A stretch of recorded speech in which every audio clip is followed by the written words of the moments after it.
You know, the GPX Moto, it is pretty unique for what it is.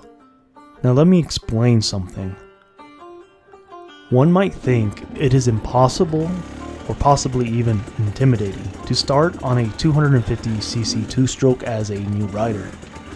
But it's not all about a performance dirt bike. Most new riders do not want to spend $10,000 to even $12,000 on a brand new KTM, Husqvarna, possibly an Enduro YZ250X, or yet alone $7,000 on a used KTM.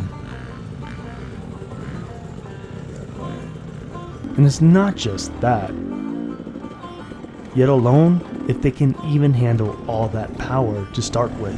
Now let me tell you a little story about my very first two-stroke to help relate and understand where I'm going with this review.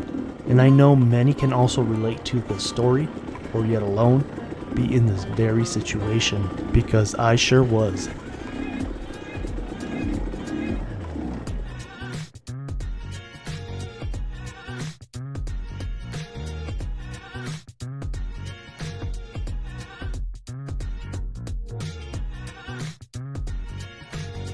What's going on, everyone? Riding with Will here. So here's the thing, why I think the GPX Moto is just amazing. It's an amazing starter bike, and I kind of wanted to share my story a little bit on how I got into dirt bikes and stuff like that.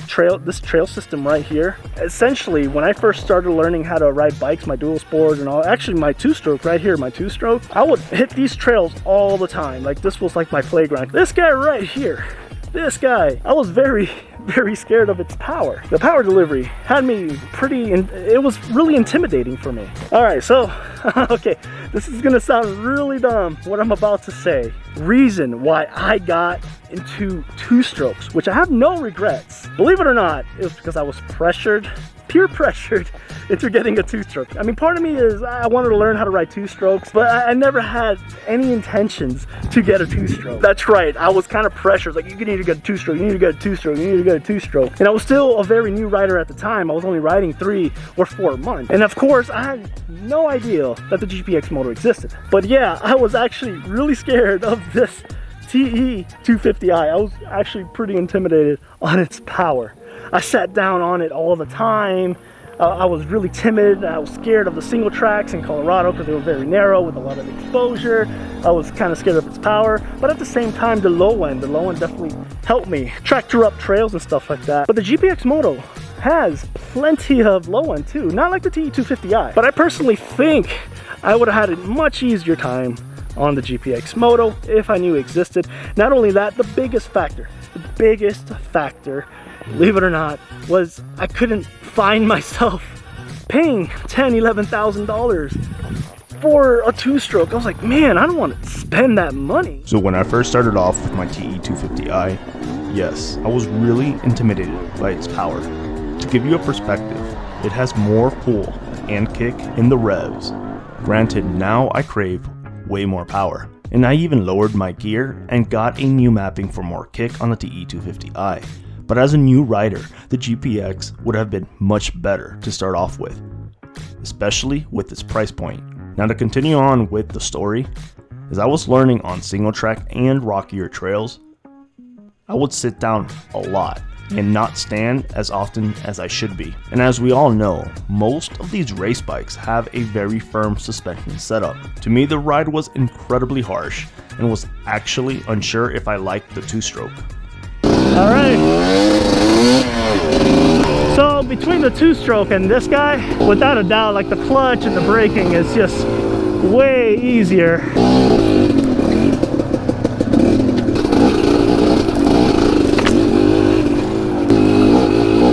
So without a doubt, the two-stroke TE 250i has way more low end, but this by far feels smoother.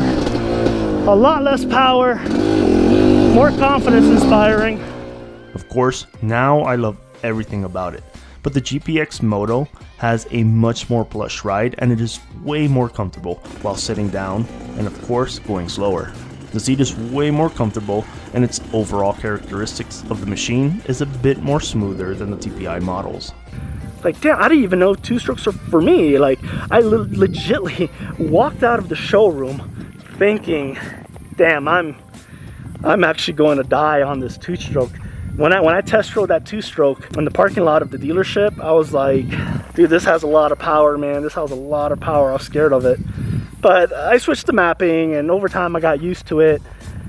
But for the new riders, I think the GPX Moto is perfect for a bunch of new riders. One is the power delivery. The power is very mellow, very smooth. But the biggest thing for me is it actually does teach you to ride in the revs, because that's where the power is mostly delivered on the two-stroke, on the GPX Moto. You know, traditional two-strokes, you got to be in the power band for most of the power to, you know, push that stuff.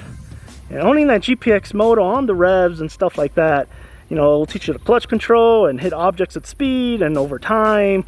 And now that I have more experience, of course I much rather have the TPI models.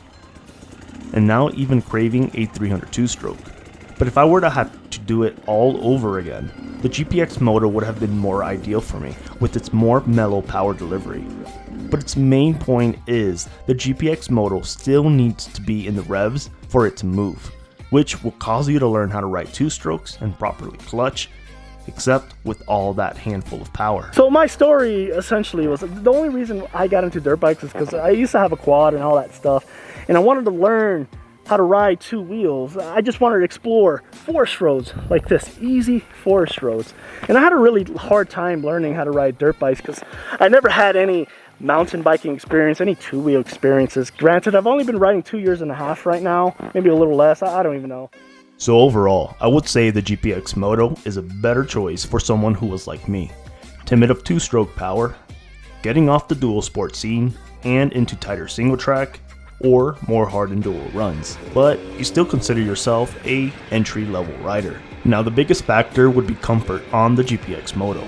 Most new riders have a tendency to sit down when facing hard rocky sections, like myself at one point.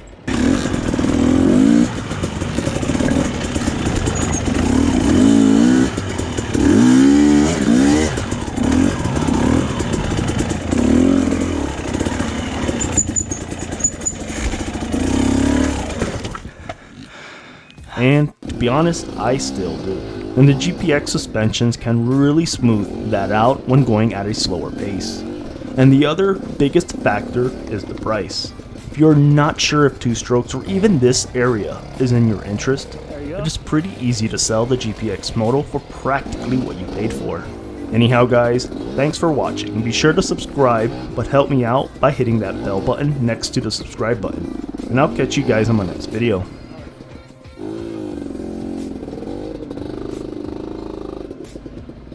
We got some tight stuff going on here.